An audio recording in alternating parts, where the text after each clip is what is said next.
Hi there, all my YouTube viewers and subscribers, and welcome back to our very first video in the new year. And I thought I'd start off this year with what are my goals and aspirations in life, and what do I want to see myself accomplish in 2022. So it's just some changes I want to make, so let's discuss that, and maybe this also give you some ideas on things you would like to accomplish in your life for 2022. So yeah, let's get right into it. But before we get into it, don't forget to follow me on all my social medias. They be linked on the screen and in the description box. And if you like content like this one, give it a thumbs up and subscribe to my channel so you don't miss out. So yeah, let's get into it. My number one goal, my first one, is to continue to have honest and open communication with our relationships.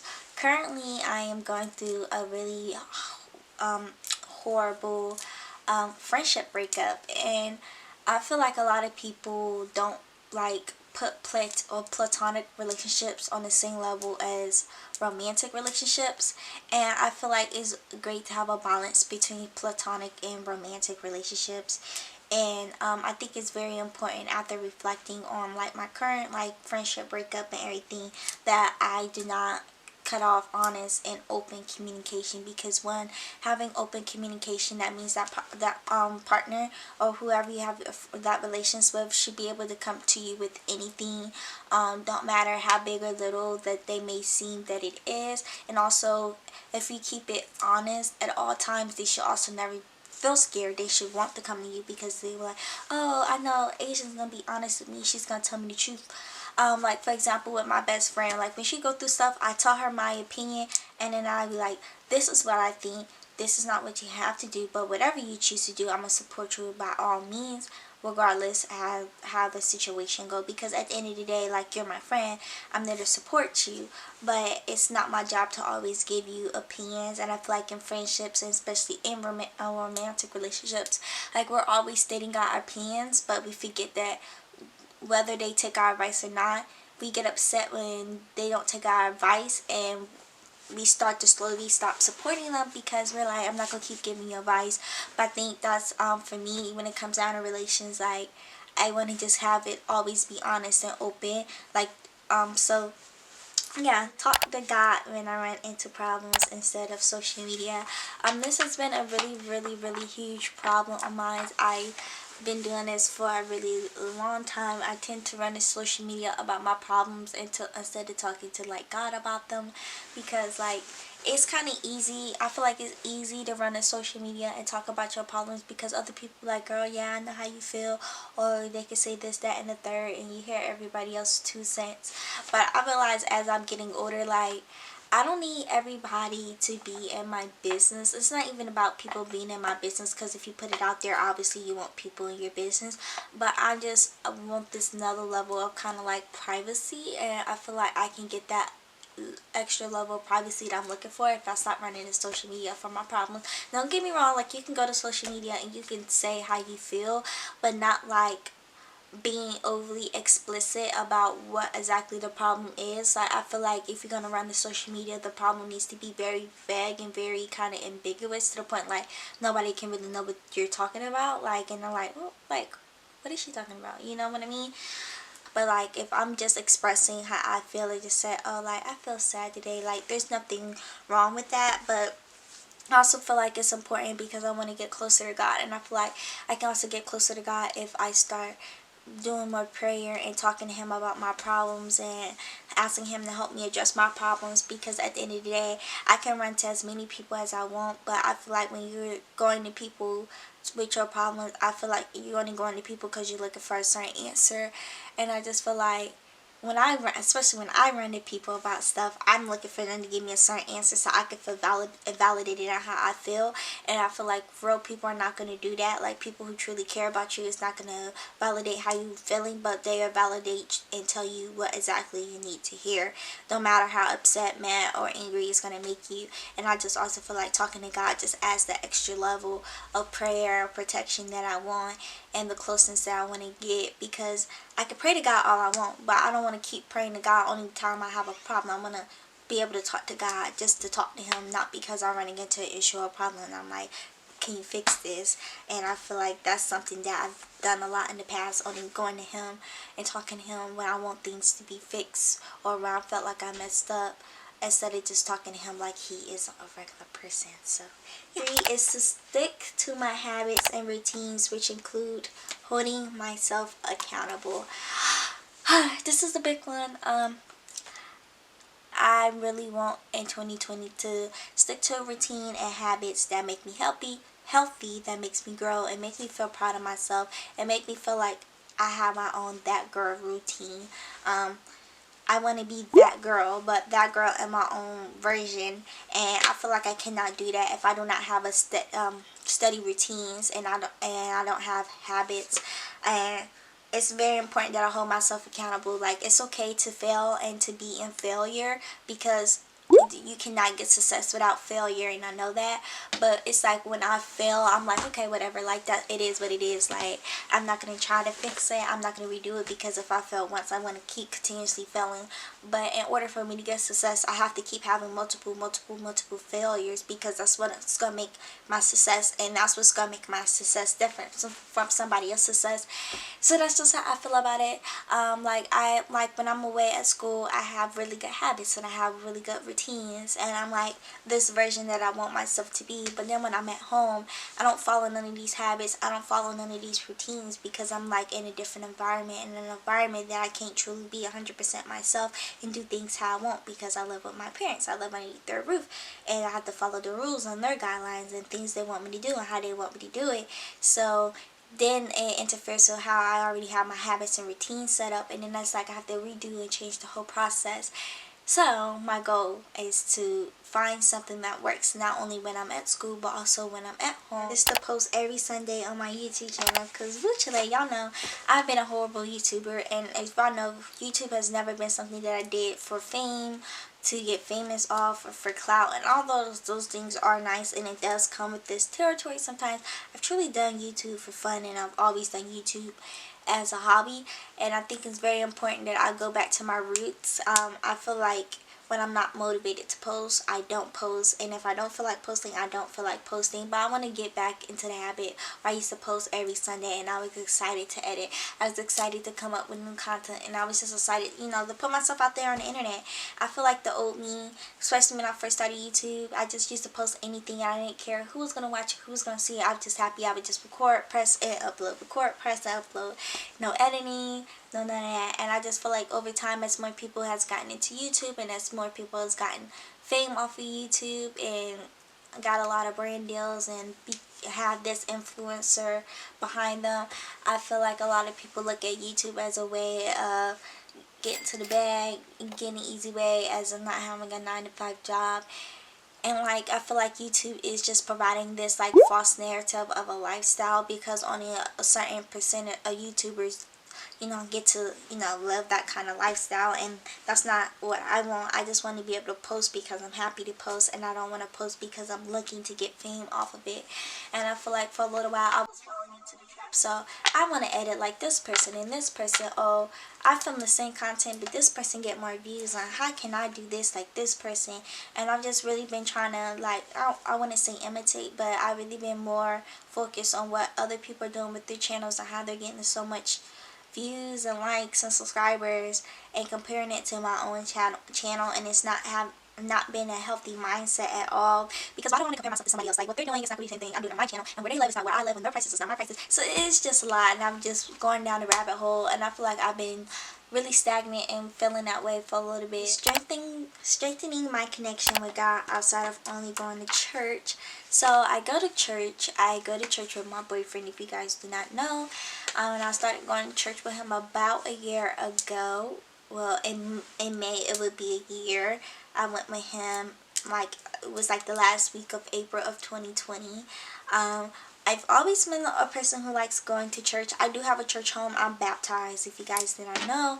But I really been wanting to get closer with God. I've been wanting to do like my own, like, daily devotionals or like weekly devotionals, wanting to read the Bible in a year and really understand the Word of God and understand more things. But I also just want to get closer with God. I just feel like going to church is not enough, and I think I'm just in a point in my life like going to church is not enough for me because I want more from God. I want to be more with one with God, and I think this is just an area where my boyfriend has been helping me out a lot because he's like, "Do you pray? Did you pray before you eat?" If we having problems in our relationship, pray to God about it. And he always constantly reminds me that. He always reminds me like, "Did you pray this morning when you get up? Did you pray before you go to bed?" Or I know sometimes like we be with each other and like I would be feeling sad or kind of like depressed, and he just like, "Let's pray about it." And it's like I also want to be one with him in that way, in a sense, because you know in the Bible it says like if you want to be married, you and your partner has to be equally yoked or whatever. And I think that's just like going to church and getting closer with God is just not only going to strengthen my personal relationship, but it will strengthen all my romantic and platonic relationships, and also strengthen my relationship with God. And I find that right now for me that is really important because I've been going through a lot of things, like just with my emotions and spiritually, and with some friends that I befriended through the fall semester, and I've been a little lost, and I just feel like I'm just lost, and I feel like very confused about what to do with my future. So I feel like if I get closer with God, I can get some, not answers, but I just want some clarity.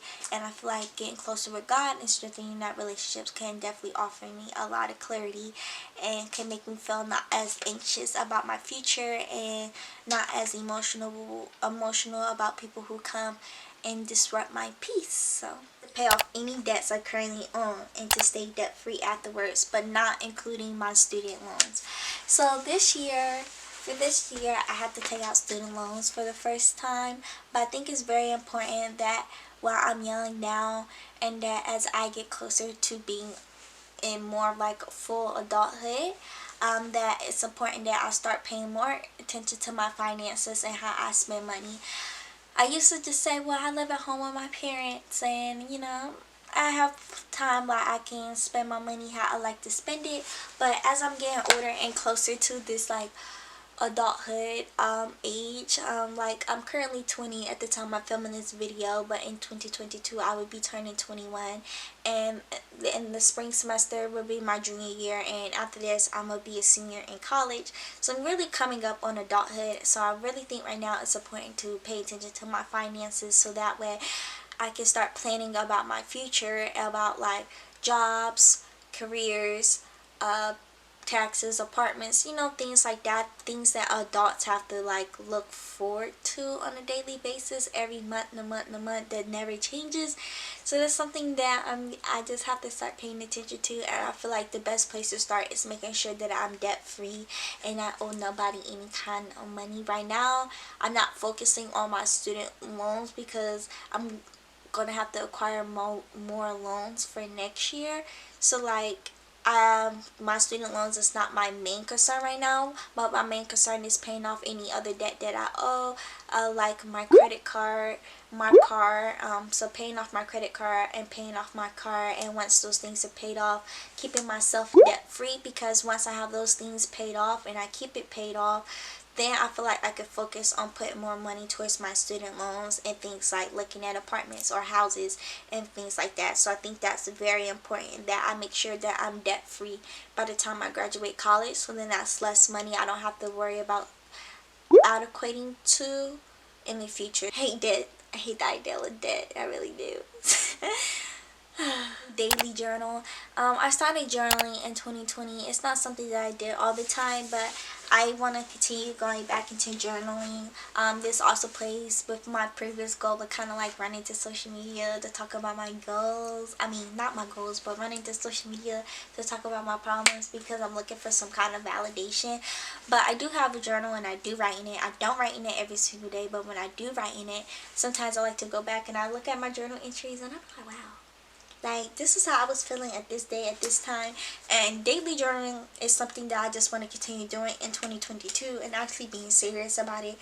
When I journal, I only journal when I'm mad or upset. But I don't want all my journal entries to be when I'm emotionally unstable or I feel like I'm losing myself. I want to write journal entries while I'm happy and why I'm happy. And I want to write journal entries about why this person means so much to me in my life. And I want to write journal entries that ask God for clarity, and I want to write journal entries that are when I'm sad and when I'm upset, but I don't want my journal entries to only be when I'm sad, when I'm upset or sad.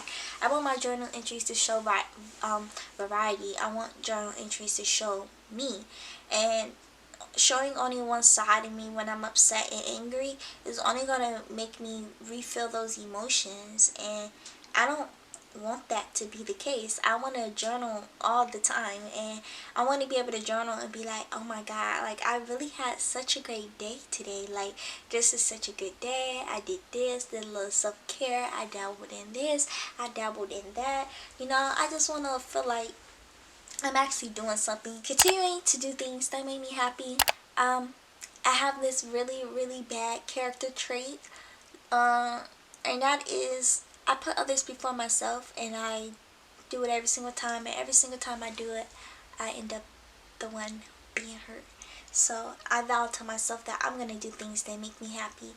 If that means going to Dunkin' every day and spending $5 on my Dunkin' order, that means I'm gonna go to Dunkin' every day and spend my $5 on my Dunkin' order, because Dunkin' makes me happy. Starting my day with a Dunkin' coffee makes me happy. If that means not doing anything today and feeling very unmotivated and unproductive and falling into that trap is gonna make me happy for that day, then I'm gonna do it. I'm tired of feeling like I have to be productive and motivated all the time. I want to be able to spend my money how I like. I want to be able to do things that truly make me happy, because I feel like I do a lot of things in the thought of not my happiness, but in the thought of validation from others, because I like to seek validation, and I cannot make people happy in my life and be in love with myself and truly want to make changes if I'm not happy with myself or the changes that I am making. So if it's not making me happy, I'm not gonna do it. Alrighty. So I'm sorry about the different angle. My camera died and the battery died, so I'm just gonna finish the video off on my phone. To learn to say no and stay firm in my boundaries. This is because I was watching a video from Jackie Anna, and she was talking about saying no. And I don't say no to people a lot. Not unless I'm really, really comfortable with them, because I just feel like I owe people something, and I like the validation from people. So I feel like if I take on a task and I do good, then they're gonna validate me, and it's gonna make me feel good. And it's an unhealthy habit to have. It's a very, very unhealthy habit to have, and I know that.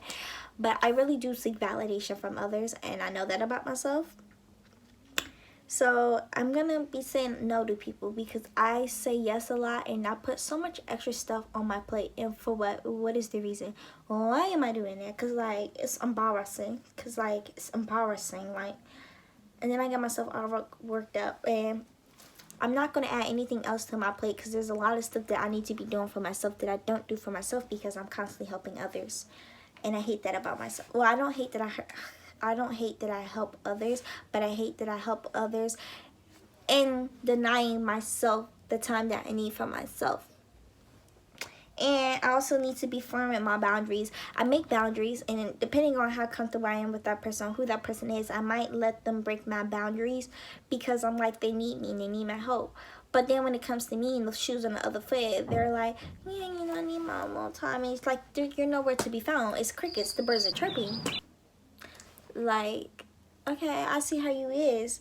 And that just really made me realize I need to be firm on my boundaries. If my boundary says I can't work on Sunday and I'm not doing it on Sunday, that means don't hit me up. Don't ask me to go out. Don't ask me to take you here. Don't ask me to do this, because the answer is going to be no, because Sundays are my days to myself. Sundays are my me time. You know what I'm saying? And I just feel like I need to be firm in my boundaries, because I set boundaries all the time, and it shouldn't matter who the person is. I shouldn't have to break my boundaries for them, because if that person is really my friend or somebody who really wants to be in my life, they're going to respect my boundaries. And if I can respect your boundaries, why can't you respect my boundaries? You see, that's where the mutual respect needs to come in. So that's personally how I feel about number 9. I'm going to be telling people no, and you're going to respect my boundaries. And if you don't like it, hit the dough, dip on them, okay? I know you seen that TikTok, okay? Dip on them. So be happy and live life for me. This is like not a very concrete goal, but it's a very overall, more like a affirmation for me, is to be happy and live life for me. I don't want to live life for others anymore. I let a lot of people's opinions affect me, and I let people how they view me affect me, and definitely affect the goals and things that I want to get in life. And I don't want to do that in 2022 anymore. I don't want to keep making accomplishments for other people and because I want that validation from them, but I want to make accomplishments for me because that's something that I wanted. And this is like a really touchy subject for me because it's something that I kind of can't really talk about. Like, I only talk about the, like, creep around the edges with it because of some reasons. But if you want to follow me on my social medias to get a better understanding, there are on the screen and down below in the description. But I want to do stuff for me, and the prime example is like y'all know, I'm in a sorority at Alpha Chi Omega to be exact. Yes, black and white in a white sorority is a whole video about it. I'm not gonna talk about it here, but if you want some tea on it, I'll link it up there for you. But I decided to run for my chapter president, and I got the position, and it was the first time that I ran for something because I genuinely wanted to do it, and I wanted to make changes, and I wanted people to know and understand that I just wanted people to know. Like, I felt like when I ran for that position, I had a point to prove, and I remember explicitly after I got the position, I posted about it on Facebook. But I remember I made a post, and I was like, your girl is like chapter president of whatever. And I remember my aunt commenting, she was like, wow, a black girl. Are you the first black president in your black and white sorority? And I remember, I didn't even see the comment. My mom pointed it out to me. She FaceTimed me. She asked me to either delete it or respond to her. And I just deleted the comment altogether because, to be, give you some background, this aunt is a Delta. She's in Divine Nine. And I have a lot of family on my grandparents' side that are in Divine Nine, like on my dad's side. So some of them are not happy about my choice to go to a PWI, and then on top of that, they're not happy about being in PEC and or white sorority or white organization because they feel like, you know, they just feel like I'm trying to be something that I'm not. Well, in reality, I just did something that I'm happy for. And then when I seen that comment, I cried. After I got off the phone with my mom and I deleted that comment, I cried. Because I just feel like I wasn't supported and I was doing something that made me happy. So in 2022, I'm doing things that's going to make me happy. And I don't care how it affects people because I shouldn't be I'm only going to get one life. So why do I constantly choose to make all my decisions based off other people's opinions about me and how I'm going to be viewed? And why can't I make a decision that's going to make me happy? And you know why I don't make decisions that I know is going to make me happy? It's because I know it's going to make other people upset and disappointed in me. And I seek that validation from them. And in order for me to be happy and to do things that's going to make me happy, I have to stop seeking validation from others and seek validation from myself first. And that's the tea. That's the tea. That's really all I had to say. If you watched this far, thank you so much. And, you know, I always love you guys to the moon and back. And I wish you nothing but, you know, peace and prosperity in life. Like always, if you like the video, give it a thumbs up, like, comment, subscribe. If you would like, you can follow me on my socials, will be linked on the screen and in the description down below. And until then, I see you next Sunday. Bye, guys.